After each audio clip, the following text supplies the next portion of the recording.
Jaya Radha Madhava Kunja Bihari Radha.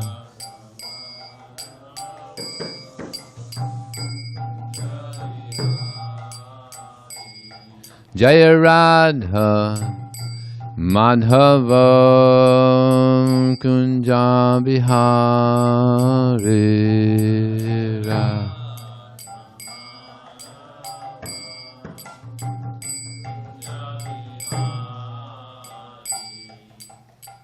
Gopi Janna Vallabha Girivana Dari Gopi Janna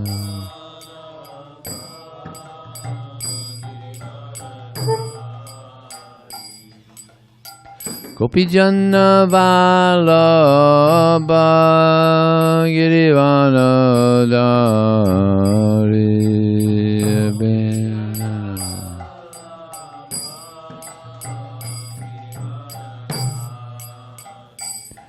Jaya Radha Madhava Kunja Bihari Radha.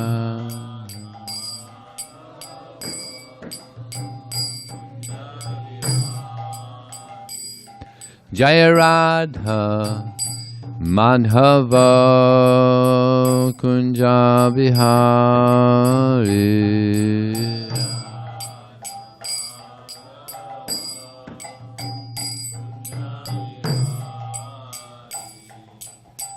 Gopi Janna Vallabha Girivana Dari.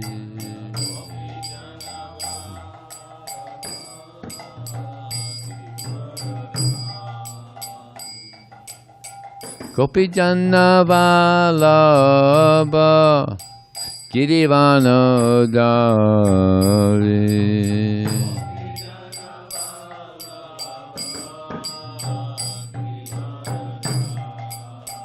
Yasodanandana Brajajana Ranjana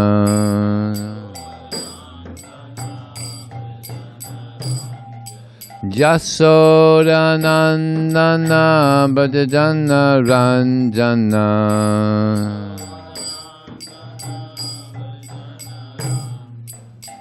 Yamunatira Vanachari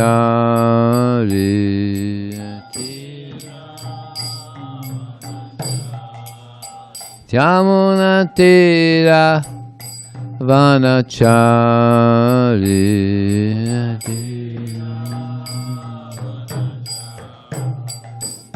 Jaya Radha Madhava Kunja Bihari.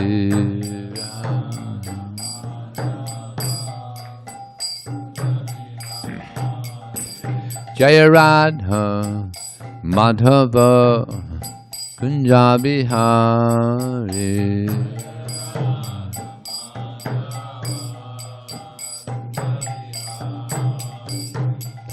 Gopi Janna Vallabha Girivana Dari.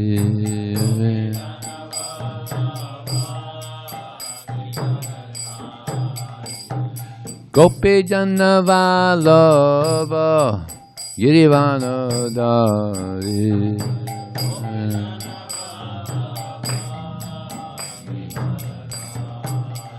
Sodanandana Rajana Ranjana Jasodanandana Brajajana Ranjana Jamunatira Vanachari. Yamunatira Vanachari. Yamunatira Vanachari. Yamunatira Vanachari.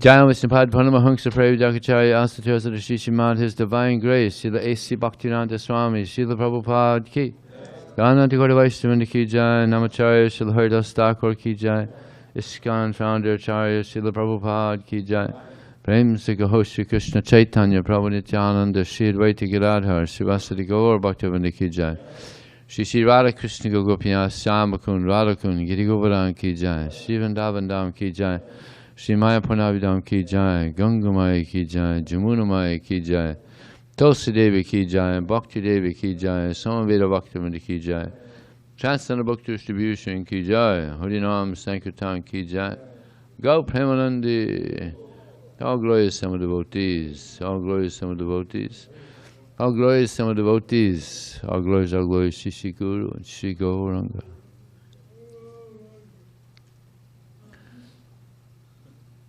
Which verse are we on now? 3. 10:3? 5:10:3. Om Namo Bhagavate Vasudevaya. Om Namo Bhagavate Vasudevaya. Om Namo Bhagavate Vasudevaya. So this morning we're reading from the Srimad Bhagavatam, Canto 5, Chapter 10, text number 3. Atata Ishvara Vachasa Palam Upakarnyo Paya Turiya Chankita Manasastam Vigyapayam Babhuvahu. Ata, thus, te, they, the carriers of the palanquin. Ishvaravachaha, the words of the master, King Rahugana. So upalambam, with reproach. Upakarnya, hearing. Upaya, the means. Turiya, from the fourth one. Sankita Manasa, whose minds were afraid. Tam, him, the king. Vigyapayam bahuvuhu, informed. Translation and purport by His Divine Grace. Srila Prabhupada Ki. When the palanquin carriers heard the threatening words of Maharaj Rahugana, they became very afraid of his punishment and began to speak to him as follows. Purport. According to political science, a king sometimes tries to pacify his subordinates, sometimes chastises them, sometimes derides them, and sometimes rewards them. In this way, the king rules his subordinates. The bearers of the palanquin could understand that the king was angry and that he would chastise them. Go to the next verse. O Lord, please note that we are not at all negligent in discharging our duties. We have been faithfully carrying this palanquin according to your desire, but this man who has been recently engaged to work with us cannot walk very swiftly. Therefore, we are not able to carry the palanquin with him. Purport. The other palanquin carriers were Sudras, whereas Jada was not only a high caste Brahmana, but also a great devotee. Sudras do not sympathize with other living beings, but a Vaisnava cannot act like a Sudra. Whenever a Sudra and a Brahmana Vaisnava are combined, there will certainly be imbalance in the execution of duties. The Sudras were walking with the palanquin without at all caring for the ants on the ground, but Jada could not act like a Sudra, and therefore difficulty arose. Om Jnanantamanandasya Gyananjana Salakya Chakshum Militam Jena Tasmai Sri Gurave Namaha Mukram Krotavachalam Pumang Hayate Gurim Yat Kripataraham Vande Shugurum Dinataram Vanchikalpachubhyascha Kripa Sindhubhyeva Chapatitanam Bhavanebhyo Vaisnavebhyo Namo Namaha Jaya Sri Krishna Chaitanya Prabhu Nityananda Shri Advaita Gadadhar Sivasadi Gaur Bhaktivinoda Hare Krishna, Krishna Krishna, Hare Hare. Hare Ram, Ram Ram, Hare Hare. This is one of the symptoms of a Sudra, that they can't sympathize with other living beings. Therefore, throughout the world, there's so many slaughterhouses. So many animals are being killed every day, thousands and thousands and thousands. But the Brahmanas, as we're hearing here, won't even step on an ant. He's avoiding stepping on the ants because he's a Vaishnava. He understands that they're also a living entity, and if we interfere with their life, then they have to go back again to that body. So he doesn't want to interfere. So the Sudras, it's mentioned in the Bhagavad Gita that mostly the Sudras, they do service for the others, for the Brahmana Kshatriyas and Vaishyas, because they're not very intelligent. But Sudras can also become Brahmanas, as we see. All over the world, people who were born Mlechas, Yavanas, not even Sudras, became Brahmanas and doing nice service. So everyone's nature is to serve Krishna. Varnashram is the natures that we've maybe been born into, or qualities that one may be born into. But this can all change. And that's the purpose of the Varnashram system, is to eventually rise people to a higher standard of life, Brahmana. And Srila Prabhupada, he said that he had come here to create Brahmanas. There's practically no Brahmanas. In Kali Yuga, it said that demons take birth in Brahmin families. Yeah.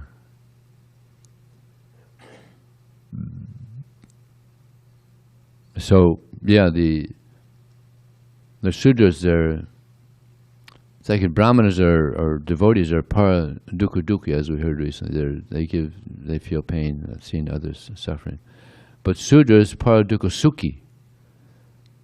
They see others suffering and it brings pleasure. And therefore this, wrestling and boxing and now ultimate fighting, people pay so much money. Para sukha dukkhi. Yeah, they are unhappy to see others happy. Gives pain to see others happy. Misery loves company, right? So, Prabhupada came to make Brahmanas. Not an easy thing.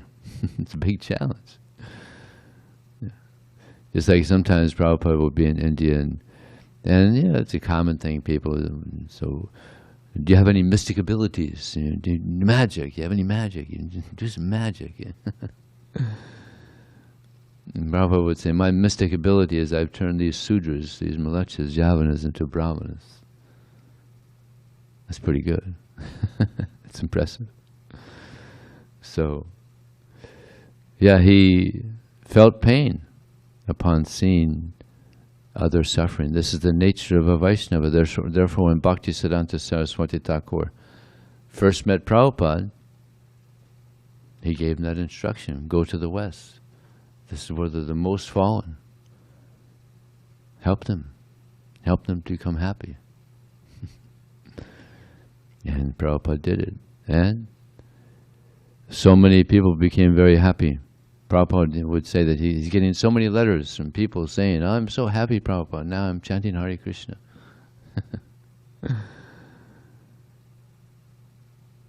There's one lady, she got a book from a devotee. And the devotee gave her a mantra card also. And he said, if you chant this mantra, you'll become very happy. So she took the book and took the mantra card, and she went over to a bench nearby, and she was chanting the Hare Krishna mantra. And then after about an hour and a half, she came back and said, do you have any more of those cards? I've been chanting the happy mantra over there for some time, and it's very nice. I'm very happy chanting this mantra. I'm going to give some to friends. It's a happy mantra, the Hare Krishna mantra. And she's just a beginner. Imagine when you actually get a real taste for chanting Hare Krishna. It is really a happy mantra. One can experience unlimited happiness just by chanting the Hare Krishna mantra purely. Of course, that's another big challenge.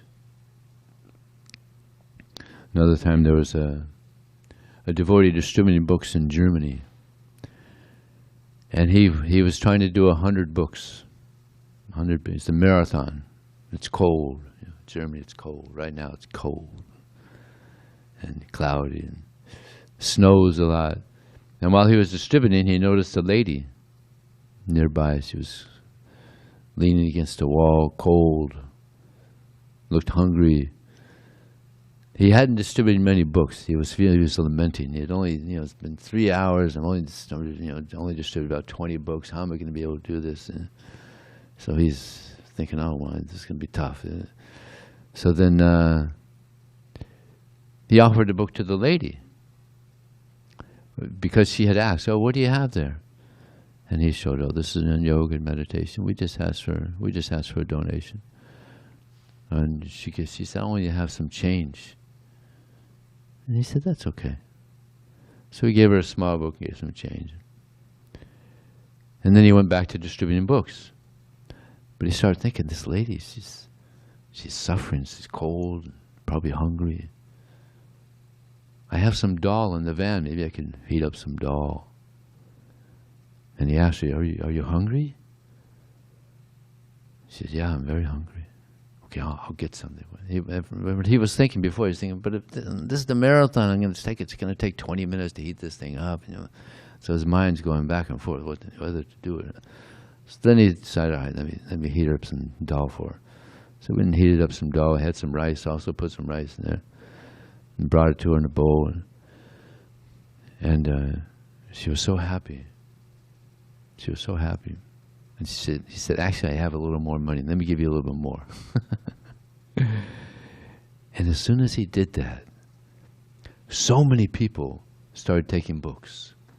So many people. It was like everybody was saying yes. And it was an experience of, super soul reciprocating. As many times we say, that you go out and distribute books and you meet Krishna. So he was really meeting Krishna. He was so ecstatic. He did it over 100 books. Krishna was pleased by that gesture of helping this lady that was suffering so much. So it's not just the people that are poor and homeless that are suffering. Everybody's suffering in this world. Like a devotee was distributing books at a train station, Mumbai. Pretty wild, those train stations there. So he was distributing, and he had this mic. He had a table with books, and he had a mic. And he was speaking to the people, and one person came by, and he's watching like this. And the devotee said, "Oh, sir, please come. We have some nice books here, Bhagavad Gita and Srimad Bhagavatam." He said, "Why would I want to read that? I spoke the Bhagavad Gita. I'm the cause of all causes. I create everything." And the devotee is like, "Oh boy." Another one of these guys, eh? Okay, thank you, sir. So then he continues preaching, on the microphone, and he mentions, yeah, there's so many Mayavadis think they're God, and everybody's God, and so much nonsense people are thinking. So he's saying this on the microphone. So then after some time, the mic wasn't working. And the man's still standing there. He said, "Oh, sir, you're God. This shouldn't be a difficult thing. My mic is broken. Can you please fix it?"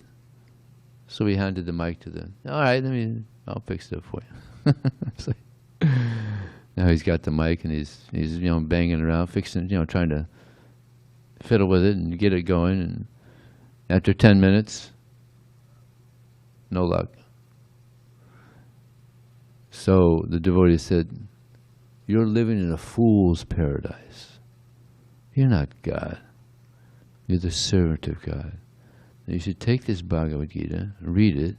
You didn't write it. You didn't speak it. You should read it." And he became humbled. All right. He gave a donation. Took the book. So the mic didn't get working. So, yeah, people are just suffering in this mental agony. Actually, most suffering is in the mind.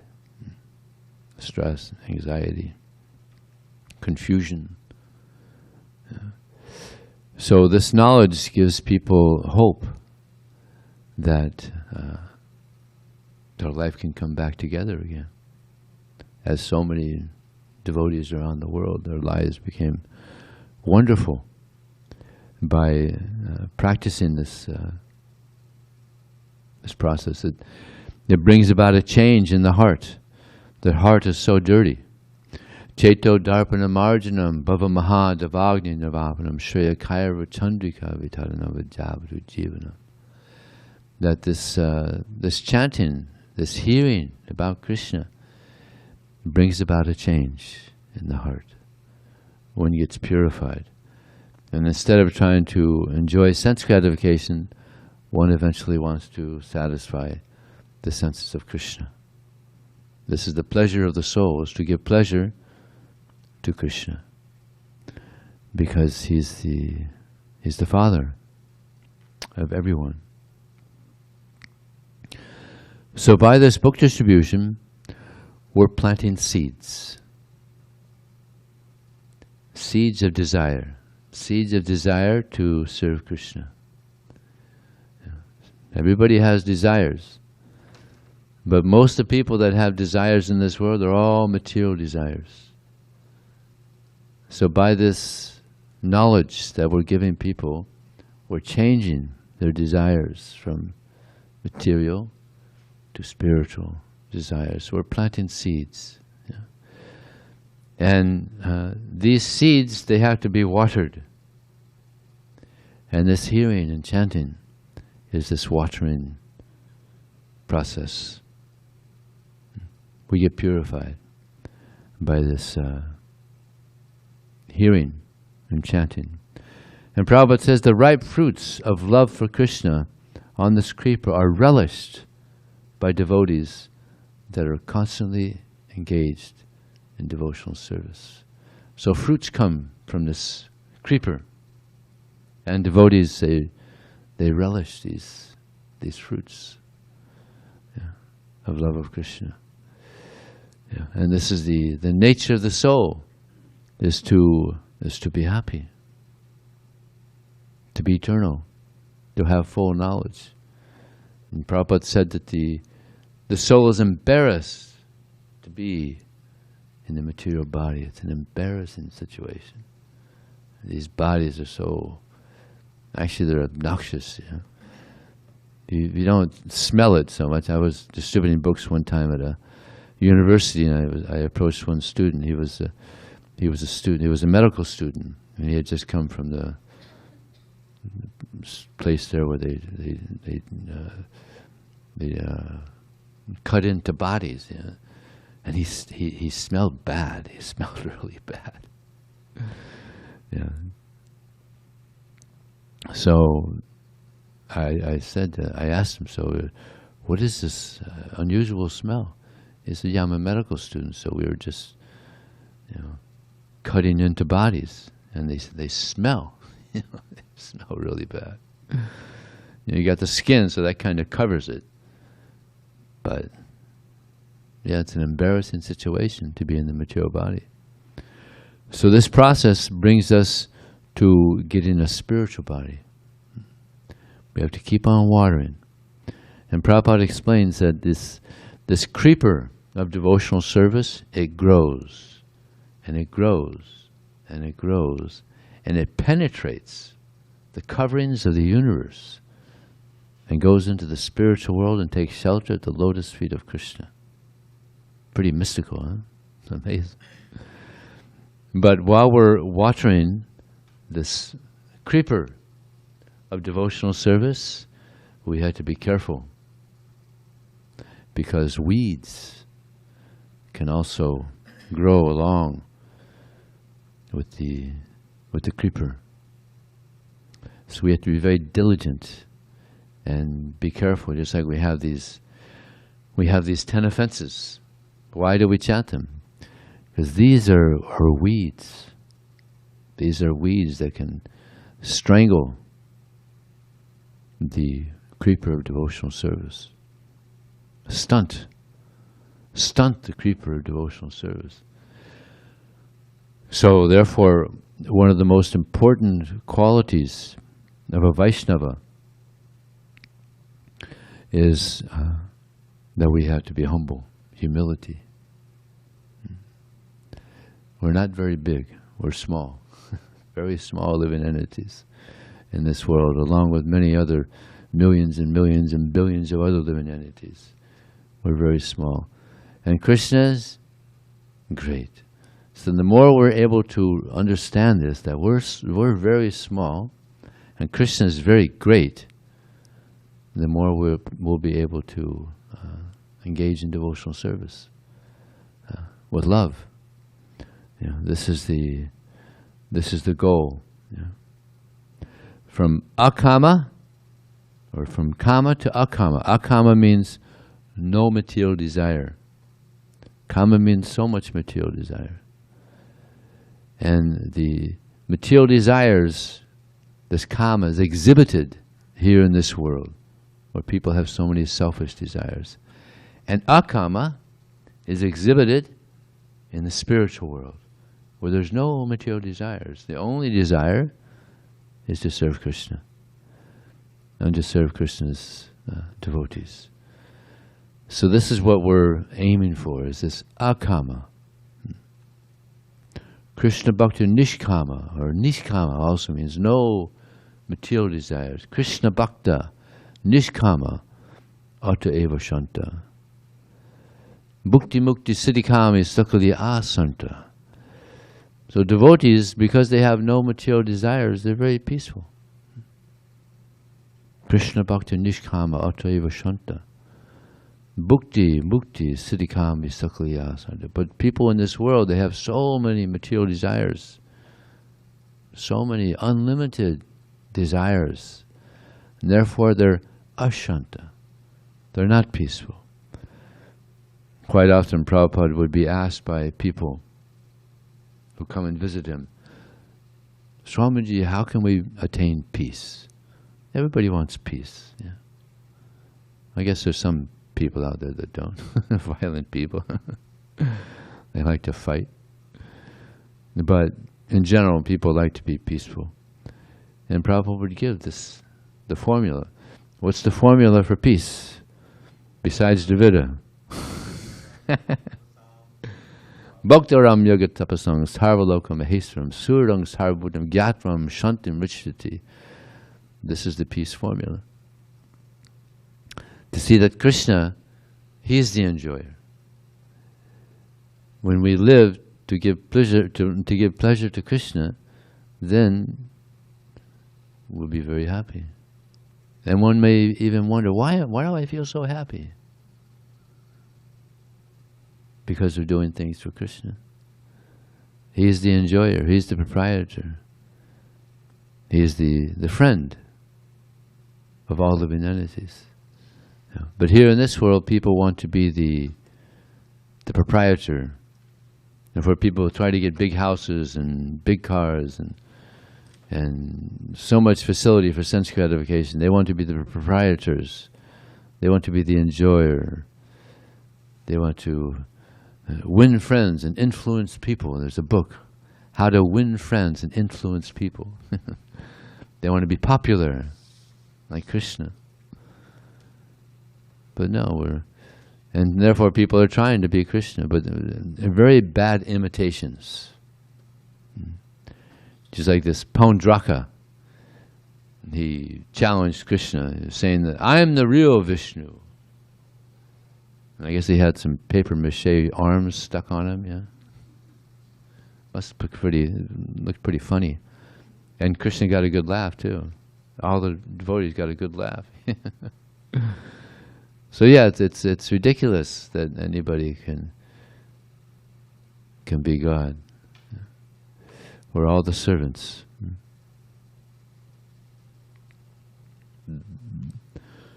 So a couple more book distribution stories for you.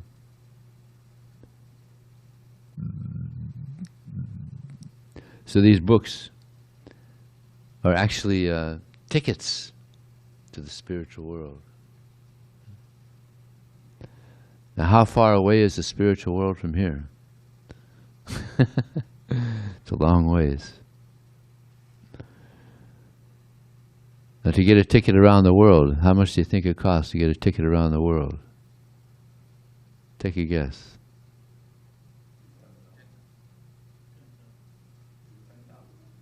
No. 4,000. Yeah. I've taken a lot of trips around the world. About $4,000. Of course, depends on how many stops you make. But to go around the world costs $4,000. Now you can go to the spiritual world for $5 or a couple bucks. You get a one of Prabhupada's books that gives direction how to go to the spiritual world. So Lord Chaitanya has come and he's slashed the prices. Cheap. So you have this cheap flights. You go on the internet, cheap flights. So this is cheap. All the way to the spiritual world. You can get a Bhagavad Gita for $5 or a couple bucks. Or even if you just say, I'll read it now, because fortunately we've got some books sponsored by our dear friend here, Tapas Prabhu, and other devotees also. So if someone just says, actually we shouldn't give them out for free, just if they just stop. No, we have to ask them, will you read it? If I give it to you, will you read it? If we don't, because they might just take it and throw it away. And they used to do that in Santa Monica. Devotees were just passing out books, and people would just throw them away. And I'd go there distributing books, and I'd see them torn up somewhere. No, they have to want to read it as you're giving out books for free. If they don't have Lakshmi, if they don't have Lakshmi, ask them. If I give it to you, will you read it? So that's a ticket to the spiritual world for free. I mean, that's a real slash price. So this is the mercy of Prabhupada, the mercy of Lord Chaitanya. Yeah. There was one person, I was distributing books at a concert, and this person was going by. He said, "Tickets, get your tickets, get your tickets for the next show." And I said, "I have a ticket for you back to the spiritual world." He said, "Nah, I don't want to go there." See, that's a problem. People here, they don't want to go they don't want to go to the spiritual world. It's like Prabhupada, he had this book, Easy Journey to Other Planets. And one person read it, and then he saw Prabhupada later. And, oh, you're the author of this book, yeah? Yes, I am. So if I go to the spiritual world, can I come back? And Prabhupada said, no, you stay there. And the person said, no, I'm not interested. Because he was thinking that he wanted to come back and tell people, yeah, I've been to the spiritual world. Prabhupada can see that. Foolish people, yeah. So this person that said, nah, I don't want to go there. He came back about 20 minutes later. And he said, show me what you got. Let me see what you got. So I showed him the Bhagavad Gita. And he said, actually, this is pretty interesting. Yeah, all right, I'll take a ticket. He gave a nice donation. And he said, I like you guys. There's about 5 of us talking, around the Sankirtan van. We're all pitching in some little word of wisdom on the Bhagavad Gita. He said, I like you guys. Maybe next time you guys come, I'll be a book distributor too, yeah? After I read this book, yeah? Fired up. So, yeah, these are tickets to the spiritual world. And Krishna's given direction. He's given nice direction. These are instruction guides for the spiritual world. How to enter into the spiritual world. Instruction guides. And just like very common, people get some machine. They buy some machine. And they think, I'll just put it together myself. I don't need to follow instructions. And they have an old saying that when everything else fails, follow the instructions. Well, where's that instruction manual? So this is an instruction manual. Bhagavad Gita, Srimad Bhagavatam. These books are instruction manuals on how to be happy and how to go back to the spiritual world. And given nice direction by Krishna and by Srila Prabhupada. I was distributing books in a LA airport one time, and I was speaking to this lady, and she said, oh, is this Hare Krishna? I said, yeah. She said, I used to be a Jehovah's Witness. And what the Jehovah's Witnesses do is they really preach against any other religions, any other beliefs. But what they focused on more than any other religion or belief was the Hare Krishnas. They would always be knocking the Hare Krishnas. The gurus are up there on the top, they're getting all this money, and all the workers are out there working like, slaves, to increase their bank account. And they were doing it so much that she started thinking, maybe these Hare Krishnas actually got something. Because these people are afraid of the Hare Krishnas. So she met some devotees, and she talked to them, and she got some books, and she read them, and she liked them very much. And then she understood why they're afraid of the Hare Krishnas. These people got a philosophy. They got a really tangible philosophy here. But she hadn't had the Bhagavad Gita yet, so I had the Bhagavad Gita. And she gave a nice donation for the Bhagavad Gita. And we were laughing that it backfired.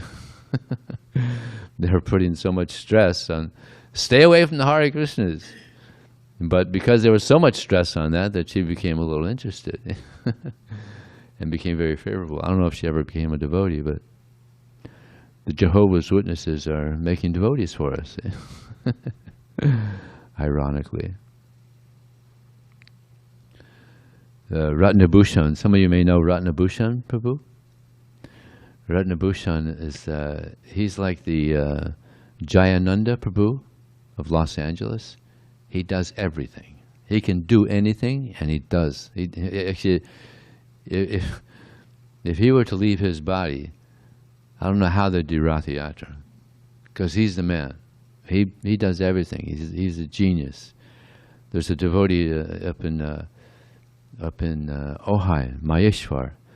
He's an engineer, and he did a design for these Rath Yatras. They have 3 big Rath Yatras that they fold up, and they put in this big diesel cab or truck.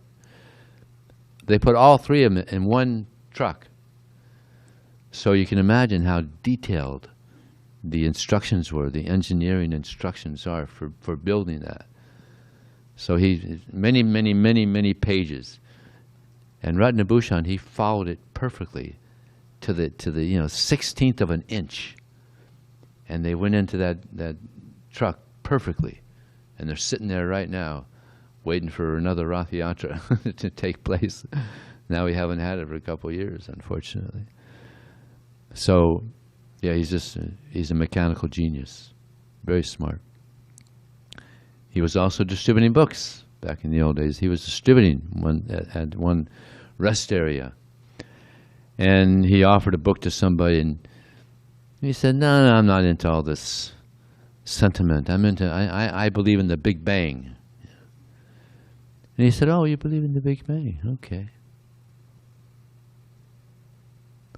He said, you see that area there? That he pointed to a vacant area. He said about 2 hours ago there was a pile of steel and tires and gizmos, and someone put a stick of dynamite under there and blew it up, and it went flying into the air. And you see that Mercedes there?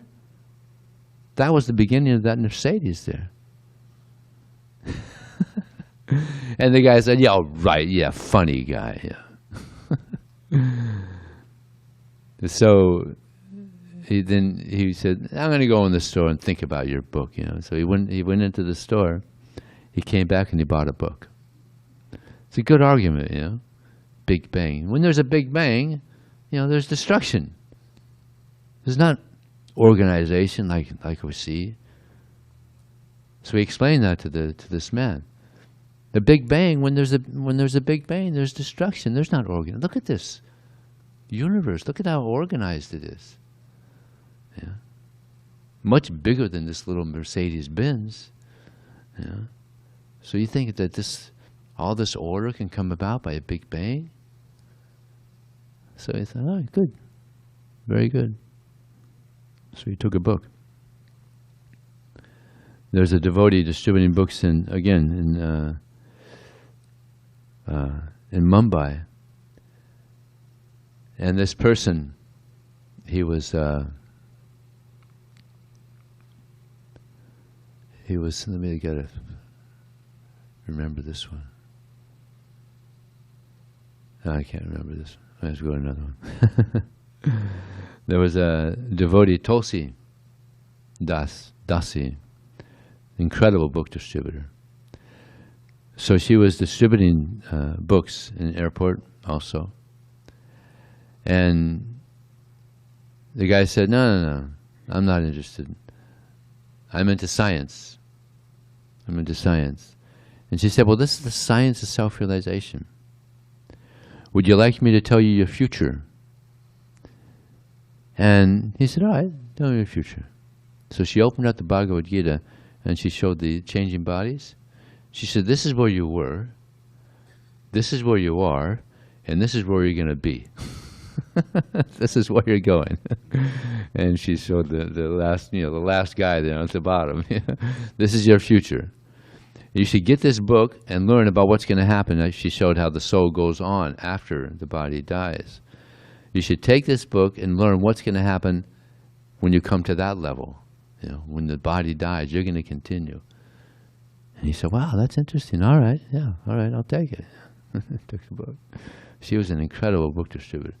She's all over the place in this book. Really good distributor, huh? Tulsi, yeah. There was a distributor. He was distributing books in Holland. And he was distributing them around the downtown area, and he saw a policeman coming towards him. So he picked up his box, and he started running because he had been stopped before and he knew this. So he picked up his box and thought, maybe I can get away, make a getaway. So he picks up his box and he's running. And he runs down an alley, and it's like a dead end. But he sees a door. He opens the door, and he runs in there, and he locks the door behind him. And then he's running and running. He doesn't know, where am I? So he's running and he's running, and he runs in and he ends up on a stage. He ends up on a stage, and there's people there. And the person there, I guess he's an MC. He says, all right, and here he is. He's come with the prizes, everybody. And he starts, he's like, what? So he starts handing out Bhagavad Gitas. You know, here's your prizes, everybody. So then the man says, now, how much do I owe you for the prizes? And the devotee he's a sharp thinker, so he just, thinks up a big number, and the guy just gives it to him. It was a butcher's conference. A butcher's. And for some reason, they were getting prizes, yeah. So they got the mercy, Bhagavad Gita. There was a devotee distributing in Lithuania. And he went to this big warehouse to distribute sets. I don't think they were full sets, probably like these Saptarishis, like something like that. So he went in there and asked where the director of the company was. He had these sets he wanted to present. And they said, don't go. Whatever you do, don't go to this director. This person is so mean. He's so cruel. Sometimes he beats the workers and then kicks them out and fires them. And he's a very cruel man. You don't want to go see this director. But the devotee was pretty fearless. So he thought, anyway, what's he going to do? So he went in and he knocked on the door, and the secretary said, all right, I'll tell him you're here. I'll see if he wants to see you. So then the lady said, yeah, you can go in. So the devotee was very strongly preaching Bhagavad Gita and Srimad Bhagavatam and the soul and God. And the person was just sitting there, listening. And he said, what you've said is very good. I like what you've said. And he called in his secretary. And he said, tell all the workers here, they all have to buy a set. Because see, no one would talk to him. They say it's lonely on the top, but finally someone's speaking to him, and he's talking, philosophy, so it's kind of nice. He liked it. So none of the workers said no. When he says yes, you gotta buy a set, everybody took. So it's like first class. There's one devotee who actually he has the record for distributing books in one day in Russia. They would go to these big companies like that, and they would sell sets, many sets. He sold 3,000 in one day. What's his name? I forgot his name. Anyway, he did 3,000 books in one day. But now we had recently, what's his name? Mahotsaha. Now that's one-on-one. He's got the record now for one-on-one. Harinamananda, he used to have the record. But that's the record now, 1,177. Anakandandubi, is that the one that did the 3,000? No, that's not it. That's another one. Anurde Shivapu. 3,000 one day. This is back in the 90s, after the communist regime was finished. So a lot of people got the mercy. So, any questions? Yes. Or comments? Maybe you have a... I have two comments. Okay. Actually, I have one Sankirtan story. Oh, Davida's going to give us a Sankirtan story also for the marathon. You probably know this story better than I do, but I'll start it off. But first, just one note, because everyone here is reading Prabhupada's books, and you mentioned the word embarrass, and then you told that story about the doctor. Yeah.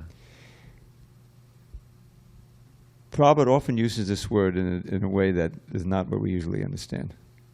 Embarrass, I'm looking at the dictionary here. One of the meanings of to embarrass, of course we know what it means to be, ashamed of something or embarrassed. But that's to put obstacles or difficulties in the way of or impede. So when the living entity is embarrassed by his position in the material world, it's not because he's embarrassed, it's because his real life is impeded. There's so many obstacles, the threefold, the four miseries and all that. That's what it means by embarrassed. Because you'll see that often, a lot of times it's embarrassed. It's like the regular ashamed. But oftentimes he uses that word to mean that the living entity is in trouble. He's not in his natural state. So just keep that in mind. And the little story, because he reminded me of it, about when one was the Bhagavad Gita.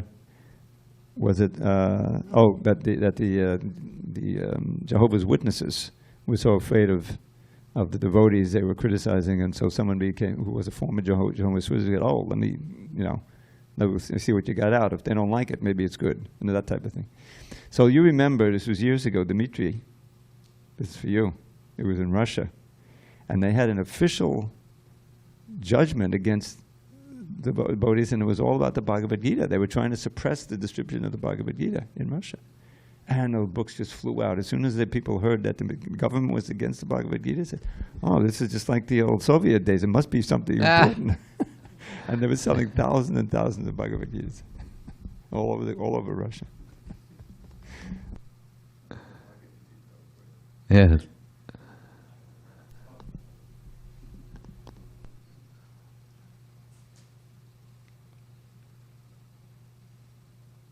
I was wondering this Jada Bharat's quality, the Brahminical quality, and that not stepping on the ants, how practical is for us, because we always step on the ants and insects. So. Well, I don't step on ants. You step on ants? Unknowingly, we walk through all the time. I mean, unknowingly, but if you're walking and you see an ant, you're not going to step on it, right? I don't step on ants. I mean, anybody here step on it? We don't step on ants. We try to avoid it. I mean, obviously, sometimes, but unknowingly, that's another thing. If knowingly we kill some living entity, then we get a reaction. Although Maharaj said, except for cockroaches. One devotee, she said she was doing Pujari service, and there was one crawling on Balaram. And I've seen them in the ghee, and you see that sometimes they'd crawl into the boga. They're getting ready to make an offering, and they'd except for the cockroach. Although Prabhupada said that the most offensive living entity, the dog, because they pass urine on Tulsi. I think the cockroaches are up there too. They're definitely that's very offensive. But we should avoid, of course, as much as possible. But sometimes you can't avoid. Just by breathing, you're killing germs. You can't avoid killing, but we should avoid as much as possible. Yes, Prabhu. Thank you for a wonderful class. I had a couple quick reflections to illustrate a few points you made. First, that definition of embarrassed is really great, because I think a few weeks ago, it might have been from you, you said that the jiva is embarrassed to be in the material body. Yeah. That gives great definition to that type of embarrassment.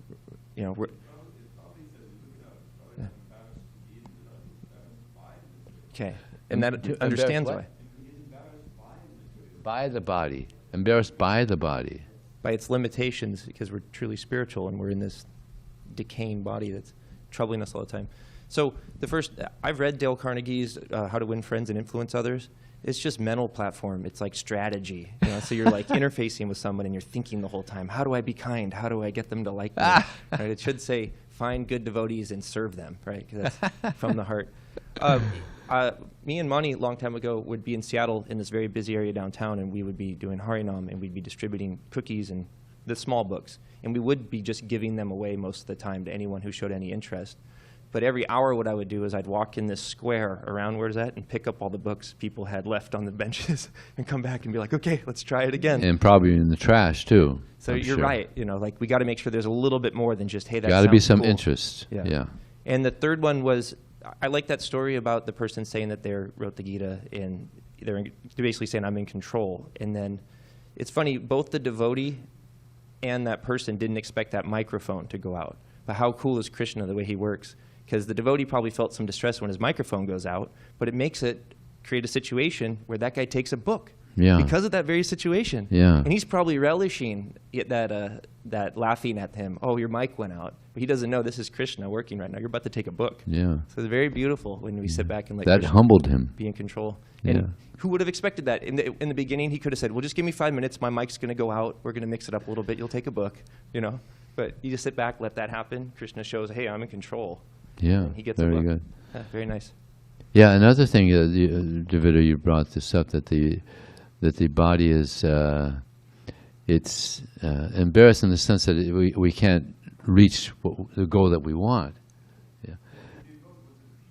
It's impeding. Yeah. And just like throughout the world, there's so much knowledge. You go to universities, but they're actually impediments to our growth, because they're not getting any knowledge of what's actually beneficial for us. And you get a lot of things, just like this Big Bang theory and the evolution theory. And they actually have to study these things. Students have to study them. You have to learn about it. It's total speculation. Yeah, total speculation. So people want to learn. Naturally, people, just like a child wants to learn, and they naturally accept that there's a God, but they're getting impediments by modern education. So they're actually getting stunted. Just like if you have it's like these green nurseries. They have the pots or they have the trees in the pots, and the idea is that the people buy the trees and they go and they put them in their yard and they grow in the yard. But sometimes the trees, they're not sold. They're just sitting there at the green nursery. So what happens is the roots are just hitting against the pot. They're stunted. They're stunted, so the tree doesn't grow properly. So similarly, people aren't getting an opportunity to learn about Krishna.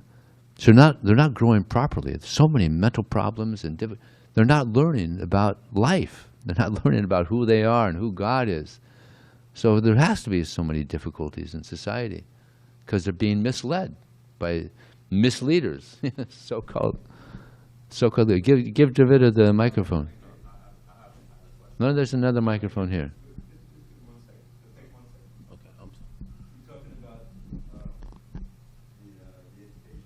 Oh, it's misleading. Yeah. Very appropriate. We're talking about Jada, who is faking it being stupid, right? So Bhaktivinoda Thakur sings, Jada Vijaya Maya Vaibhavatamar Bhattaneva. He's talking about materialistic education. Which Prabhupada gives the translation, materialistic studies are the glare of Maya only, for they are an obstacle to spiritual progress. Jada Vidya. Vidya is knowledge, but Jada means stupid knowledge. Didn't he call them slaughterhouses for the soul? Yes. These rascal professors, just misleading people. Yes. Thank you for the thank you for the lesson. Put the mic to your mouth. There you go. It was mentioned earlier that the body, that it was embarrassment to be in the body, but that's kind of twofold there, because I remember, in retrospect, reading from what Prabhupada said that it's actually a opportunity to be in the body, right? Because without a vehicle, how could the entity get back to its destination? So I believe that's twofold, right? Isn't that a twofold concept there? Yeah, very good. Yeah. Now, if someone uses the body in the service of Krishna, then it's a great gift. But if we misuse, which most people are doing, 99.9999%, practically everybody's misusing the body, just trying to enjoy it, thinking that, I am the body, let me enjoy it. But we're not the body, we're the soul within, and this is actually, the body belongs to Krishna. And it should be utilized in the service of Krishna. And if we don't utilize it in the service of Krishna, we're misusing, and we're causing harm to ourselves, actually. So yeah, very good point. It can be, if it's utilized properly, just like it said, that the body is like a boat by which we can cross over the ocean of material existence. The spiritual master, he's the captain. In the Vedic literatures, these are the favorable winds. So yeah, to have a human body is a great opportunity. It's better than him. It's the only body that we can understand the absolute truth. So it's a great boon. But unfortunately, people are being misled. It's a big problem. Yes. Yes. Just quickly, I would like to know why devotees don't go out to distribute books in the airport anymore, at the airport. Why? Because there was one case in the, this is back in 1980s, I think it was. There was a case. We made a mistake because it was Christmas time, and the authorities in the airport in New York, they wanted, because it was Christmas time, just for the month of December, just not be in the airport. Now we could have done that, and we would have still been in the airports, but we fought it. We took it to court, and we lost. So from that, we lost all the airports, except for some. We actually lost. So we're still in St. Louis and Chicago, because everybody, huh? No, not in Los Angeles.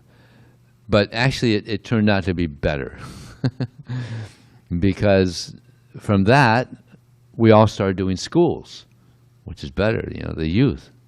We weren't doing schools at all. Nobody was doing schools. When the airports closed, we were all doing schools, going to the youth. So it turned out to be a blessing, yeah.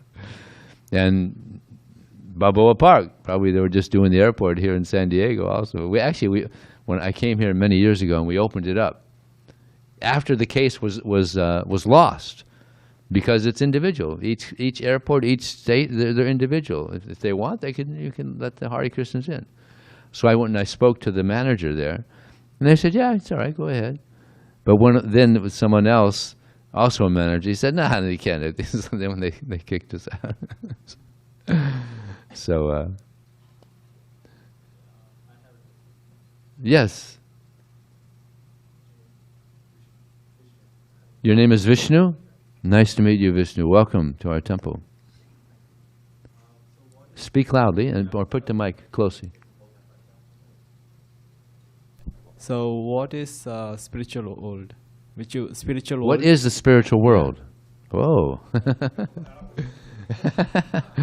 The spiritual world is planets where Krishna, of course there's Goloka Vrindavan, that's the supreme planet, and then there's Vaikuntha planets. So in the spiritual world, there's no death, there's no old age, there's no disease, there's no anxiety. It's called Vaikuntha, no anxiety. And yeah, Krishna is there, and there everyone is pure. There's no ignorance, there's no passion, there's no material goodness. Everyone is pure in the spiritual world. So it's the most desired place to be. But to go there, one has to be pure. Microphone?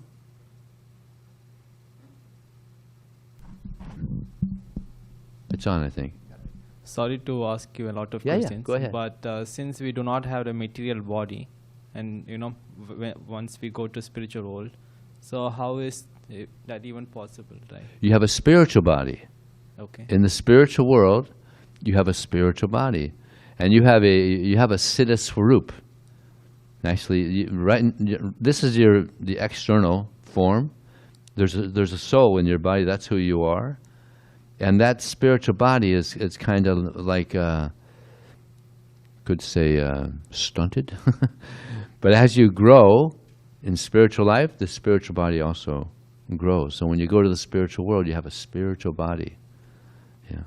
So does No, it have no a form? veins, no blood veins, no bones. You have a spiritual body. It's like Krishna. He has a spiritual body.